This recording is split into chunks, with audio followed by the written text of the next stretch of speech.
that, Okay, I have to acknowledge that I got it, that you have the recording in progress there. thank you. All right, great. So we'll have some remarks around the organization itself, and I'm not sure if Sean or Jenny would like to do that, but would one of you like to speak very briefly? Sean, go ahead. Okay, all right. So Latonia, it is very nice to meet you. And Smyrna, we basically gathered around the redevelopment proposal. Two separate groups who were having two separate next door conversations, met at the fountain on the same day at the same time, and just happened to serendipitously discover each other. And so we've been together since and we are basically just a group of people who really, really love the city. And there is no other hidden agenda other than that.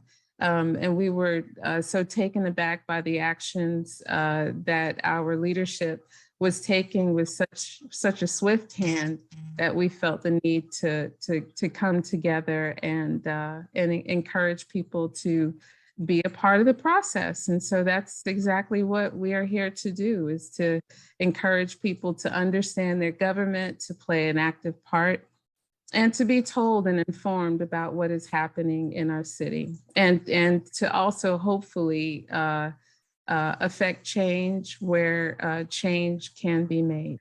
So that's it. That's us in a nutshell. Jenny, Well, thank you. Get anything? I'm sorry. Wow, that's a perfect description. That's really awesome.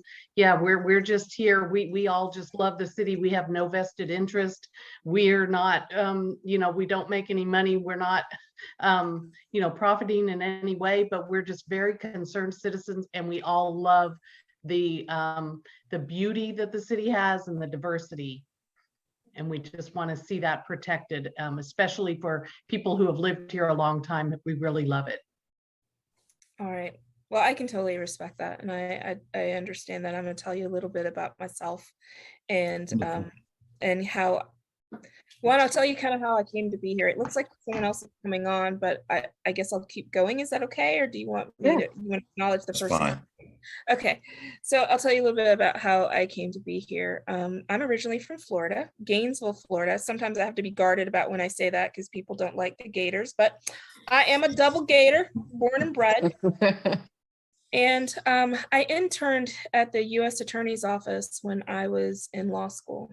And I have had a passion for public safety and being a part of that process and making sure in the way that I can for my representation. And forgive me, my goal is not to get majorly emotional today. It's just that I was a part of the team that was down in Brunswick for the Ahmaud Arbery case. And today we've had a very, what do you call it, day to day. We had a vigil today. And so when I start talking about why I felt it was very important for me to be as a part of a prosecutor, the reason why it was important that I thought that my diversity needed to be in the system that, oh, by the way, Jenny, I like your cat sitting up there in the background. It's important to me. So I interned at the U.S. Attorney's Office. I decided that I wanted to come back to Atlanta and live here. And by chance, and I do believe that a lot of things in my life are done by God, and so I'll speak in faith that I was destined to be here for somebody who had no connections, because a lot of times what I have found in as some people call it old Marietta, what I found that a lot of people get things by way of the connections and people that they know and things, and I knew no one here. And to have had that opportunity by Barry Morgan to interview me and say, hey, we're gonna make you an offer. And I had just gotten out of law school. I came back up here, studied the bar. The people at the U.S. Attorney's Office were very kind. They created a job for me so that I could study for the bar exam and live here. And so the first place that I had an opportunity to live, a friend of mine was part owner in the apartment complex, and it was the Springs, right there off of Spring Road. And I was coming from living in Decatur with my aunt while I was waiting for the bar exam and everything, and I had choices, and I came here and I loved it. I came and I was able to drive around and I loved it. I loved that the feel of it. I love the library. The library is one of my favorite things in the whole entire world. And I wanted to stay here. And so I've stayed here all of this time. During that time, and just giving you a little bit of background about me as well, another reason why I'm driven with regard to how I've done things in public safety. I am a descendant, a Rosewood descendant. And for some of those people who are not aware about Rosewood, if you are not aware of it, please do a little bit of research about it. You know, I grew up where my family had always talked about the atrocities that happen in Rosewood, but nobody talked about it. I would be in school school, and we would talk about Florida history and nobody mentioned it, but I would ask about it. And it wasn't until like 1993 that the state of Florida even acknowledged the atrocities that happened with that. And I won't get into it because it's a lot of things, but one of the things was that there was no recourse for the people who had these awful things happen to them because of the color of their skin. There was no recourse for them. The police weren't there for them. There was no prosecutors that were there for them. And it's because they didn't have representation. So those are some of the things that have driven me in my thought process about why I want to be a part of the system that I've been a part of in these last 20 years. So with that being said, started at the Cobb Solicitor's Office, and I've always been engaged in doing community work, whether or not it's with our bar associations, whether or not it's with NAACP, some of the local organizations. I've gotten involved with the Smyrna Optimist Club as well. I like things that are doing positive things, whether or not it's Austell Community Task Force, because one of the things that I've also noticed too, from living here in Cobb, is that a lot of times a lot of the resources that you see lacking seem to be on the south end of the county. And so I've spent a lot of time with those different organizations and trying to deal with those things as well. And one of the big things for all places is public safety, right? What does that mean to people? And so I try to come at public safety in different ways. Public safety, yes, is law and order, but there's also making sure that there's opportunities for people so that if they do you guys know that 40% of all Georgians have a criminal history? Did you know that? 40% of all Georgians have a criminal history. And all your criminal history is a record of your arrests. You ever hear of like your rap sheet? You guys have heard of rap sheet? And so one of the things that I have learned in the last little bit, just from doing this job, whether or not I've been doing misdemeanors, felonies, or whatever, I've been doing that for like 20 something years, is that you've got to also provide opportunities for people. If you want people to do better, you got to give them opportunities to be able to do better. And that's also a part about making sure that your community is safe, is that those people that have had touches with the criminal justice system but have the ability, you need to give them better choices to make so that they can be better neighbors to you, so that we can keep our neighborhoods safe. So I've championed certain things that are not necessarily the traditional thing while being in my office.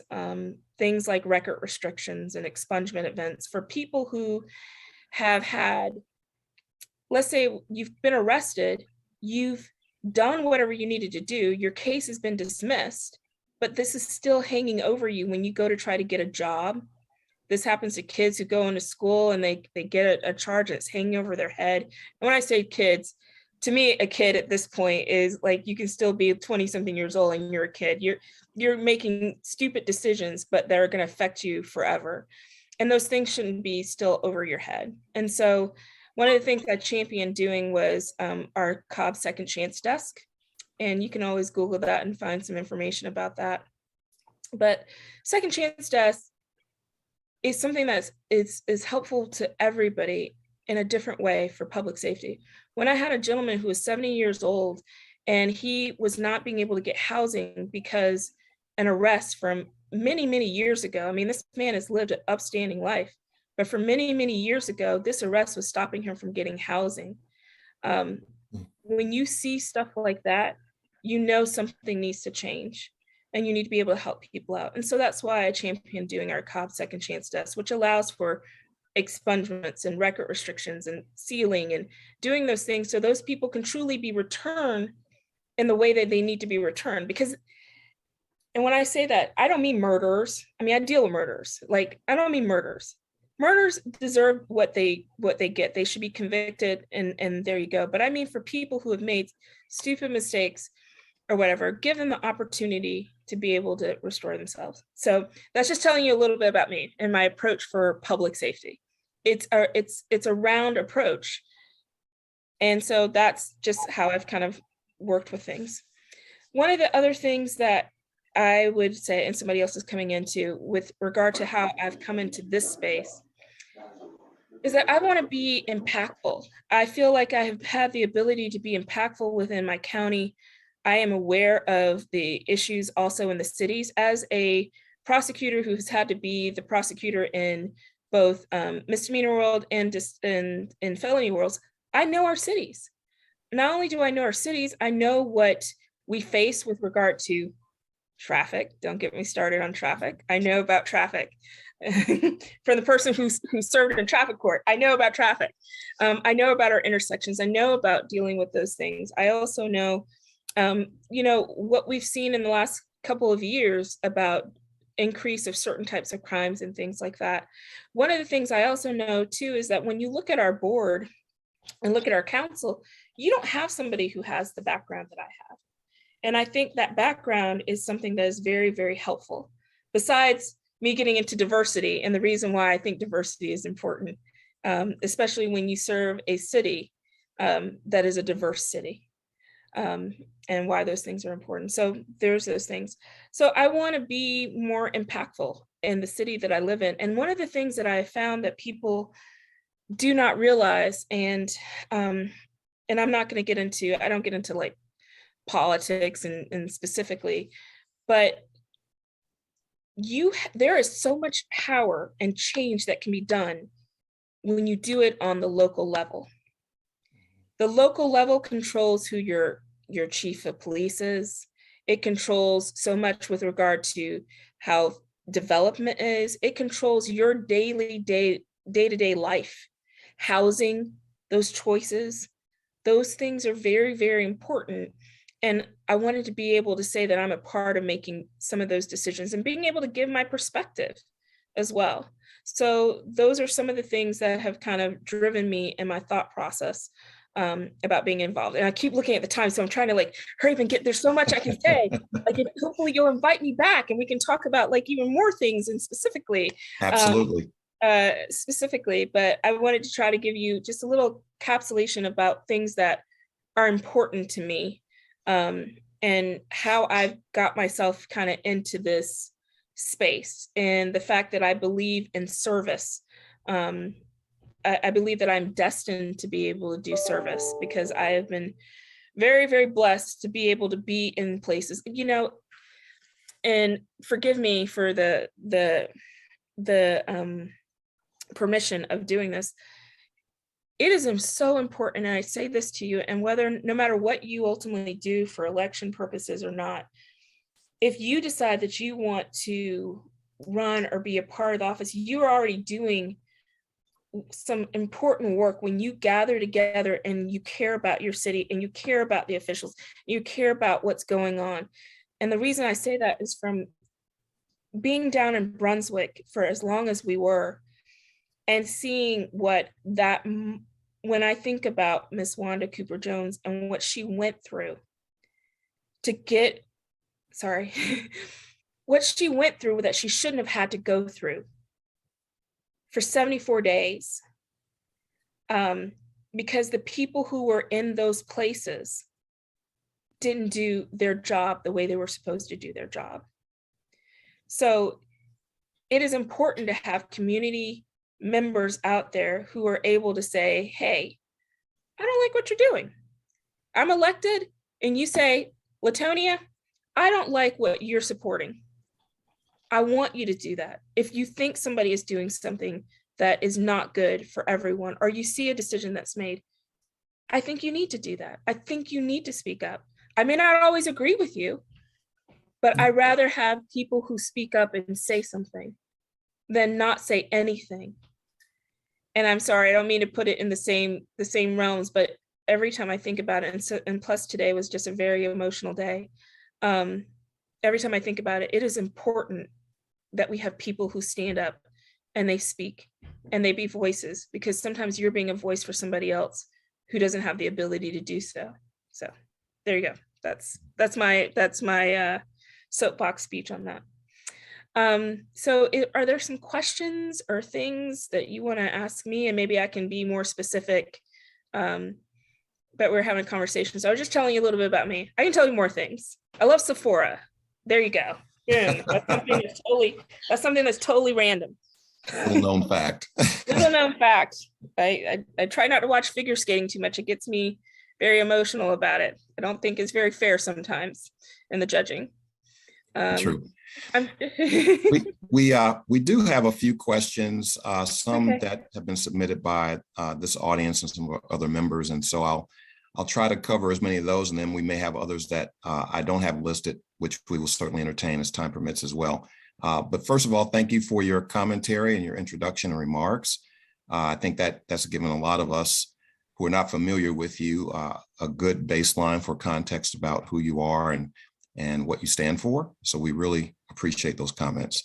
I believe I heard you state you are currently a resident of Smyrna. For some of our Ward 2 folks that are on the line, what neighborhood are you in? So I'm actually in the complex that used to be Old Post Village. I used to be in Hillsdale, and I left Hillsdale. I came over here to Post, getting ready. Well, it's not Post, but it's Courtyard at the Village. You guys know where I'm talking about? Mm-hmm. Yeah. And I came over here, and that was, of course, then the pandemic happened, right? And then you're making choices about where to live, and they're not very great choices for people who are buyers right now. So I'm over here, but I've stayed in the same area, whether or not it's somewhere off of Village Parkway. That's where I've lived in the last few years, just because I love being able to be very nearby. And plus I do, and it's helped out too. I don't know if I told you that one of the things that when the Brave Stadium came in, I got appointed to do, just because I'm just good at like coordinating people. People have a tendency, especially in government, not to talk with each other. I'm just being honest. They just do. Yeah. And so one of the things, when they brought the Brave Stadium in, some things they just kind of didn't think about. And so I got appointed to handle like the public safety issues that come out of the stadium. And so I handle those for our DA's office and solicitor's office, and having to do those things kind of together. And my point being about that is like living so nearby, whenever I'm having to go to a game, and because I spend a lot of my time going and being at the games, just making sure if any issues come up. Listen, can I tell you right now, I'm so happy, and God forgive me, that we did not win the World Series here that Sunday night. I'm just telling you, okay? Everybody was having a great time, but if you knew the public safety issues that we were dealing with behind the scenes, I was very happy that we did not win there that night. So anyway, the point is, like, so I know the area, and I love being in this area. I love being able to be right nearby, to be able to get down to the stadium if I need to get to the stadium. I love my library. I love Rev. I just love this area. It's beautiful. It's pretty. It's nice. And it reminds me kind of being home. So if you came from Gainesville, Florida, it's a small town, right? And I like this feeling. I like when I'm able to walk around and I can feel safe and I can go to things and see things. And so there you go. Great, great. Thank you for that. And I know just from the background you've given us, obviously you have a heart for public safety, for the community, for making sure there's opportunity for all, and all that is fantastic. It's wonderful. And I'm sure some of that was what kind of motivated you to have this interest in running for the Ward 2 seat. Did you have any other community members, any other city officials who also urged you to run for the seat? I mean, so I guess the way that I would put it is that I know people, right? Because I've seen them. I know I've met the mayor, I've met the police chief, I've met the different chiefs, I met all those different people. It kind of came. So I'm going to tell you this, and I'm being recorded, but that's okay. It's fine. The world will hear it anyway. One of the things that kind of drove me was that, I'm a part of this leadership COB class. And if you've never done leadership COB, it's a great thing. It's being able to be with other leaders in that community and experience things that you haven't experienced before. And we were getting ready for Social Services Day and went to the Marietta Housing Authority. And I learned things in a way that I hadn't learned it before. The other small groups went to places like Live Safe Resources, our only domestic violence shelter in the county. I knew that. I went to Yells. I knew that. Must. I knew that. But being there at the Marietta Housing Authority and just hearing things in a different perspective, when you hear about people who have been waiting for years on a voucher system, when you hear about most of your teachers, your law enforcement, first responders can't even afford to live in the same place that they provide services. And then we talk about affordable housing and you learn what the median income is for somebody to even be able to get a house somewhere. And I left there, we all asked the question, what can we do to make things better? If we're going to be leaders in this, if you're saying that we are examples of leaders in our community, what can we do to make things better? And there wasn't a really good answer. And we left there saying, that's not good enough. What do I need to be doing? And so some of it for me was, wait a minute, you know what? We know that we can do things on the local level. So let's see what type of things that we have. Are there, what boards need somebody? Is there planning and zoning? Can I be on that? That's a decision-making. Housing, how can I be on that? And then in wanting to do that, and I'm very prayerful, I pray to God about, giving me the sign of what I need to do if I want to make this pivot. I'm all about pivots. What's your pivot, right? The world is about that, of doing things more on the local level. And then when I found out that Austin was resigning to go to the city of Atlanta, I'm like, well, wait a minute. Of all wards, it's my own ward that I love and I'm concerned about. I walk around. I said that I want to have a more impactful way of being in the city that I live in and being able to make and help make some of these decisions that affect people. And I just felt that it was a God thing. And so that's why I'm pursuing it. Thank you for that. We've got a couple of minutes left. If there was another question that we wanted to try to pose in the time that remains, and Ms. Latonia also wanted to see if you had any questions for us as well. I'm hoping we can do both of those things in basically 2 minutes. So it's aspirational, but we'll try. Any questions from the team? I'm looking at my Hollywood squares. I have a question. Okay, Sean, go ahead. So mine is a question / statement. I'll start off with the statement. So I just wanted you to know that one of the last places that my mom lived in before she passed away was University of Florida. I'm sorry, Gainesville. She's very familiar with UF and the traffic and the benefits of living in a college town. And also, one of the last things that she did before she passed away was she worked with the Rosewood Foundation on Oh, something. So you know Lizzie Jenkins? her name is Lily Lattimore. Okay. So she was trying to bridge some gaps there. She had offered some research to them and was making some connections before she got sick, and then she passed away a couple of years ago. But yeah, so that yeah, the Rosewood Massacre is you know, very